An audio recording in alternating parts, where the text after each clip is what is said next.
Dear Philippines, kamusta na po pala ang mga Tacloban ngayon? Sana okay na po sana ang aming mga kababayan sa Tacloban. Maraming salamat po sa lahat ng mga tumulong ng iba't ibang bansa. At maraming salamat din sa lahat ng mga tumulong ng mga Pilipino sa iba't ibang bansa, pati mga ibang banyaga. O nga ba, isa pang tanong po para sa akin, ngayon nakatapos na ang mga trahedya, nakabangon na. Nakapagtayo na po ba kaya ang mga bawat isang mga pamilya ng bahay nila na para sa pamumuhay nilang bagong pamumuhay nila? Ngunit sa katanungan ko, saan napunta mga perang binigay? Ang tanong, nabulsa na naman po ba ng mga gobyernong sakim? Huwag naman po sana, dahil mga kababayan natin naghihigaw sa Tacloban na kailangan makinabang yan. Hindi tayo, hindi kayo, sila. Dahil sila ang nagipit, sila ang nawalan ng bahay at mga ibang nasa mga bahay, sila po nawalan. Hindi kayo. Ngunit alam ko naman po ang bad karma. Kung pakasakali po naman na sana meron din po kayong mga anak, na kung paano po sa kanilang mga anak matutulog sa kanilang anak niya matutulog sa kalsada na pag kayo nasa trahedyang ganito na bagyong Yolanda.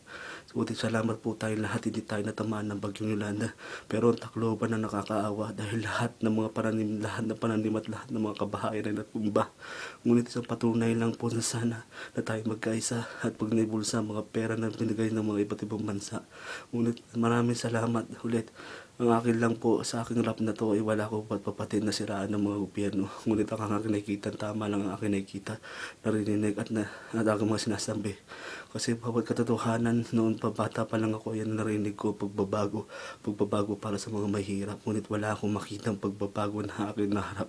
Dahil ako isa ring mahirap, ngunit wala akong nakita na pagbabago sa aking kapaligiran. Meron man, pero pansamantalang sinimulan lang, hindi tinapos ang lahat.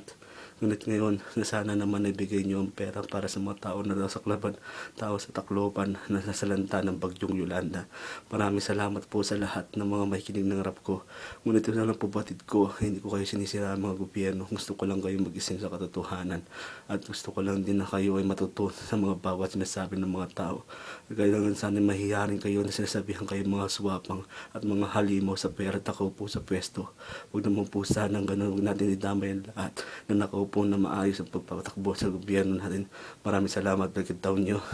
Mart Villar for the Facebook, and Mart Bolo dito from Saskatoon.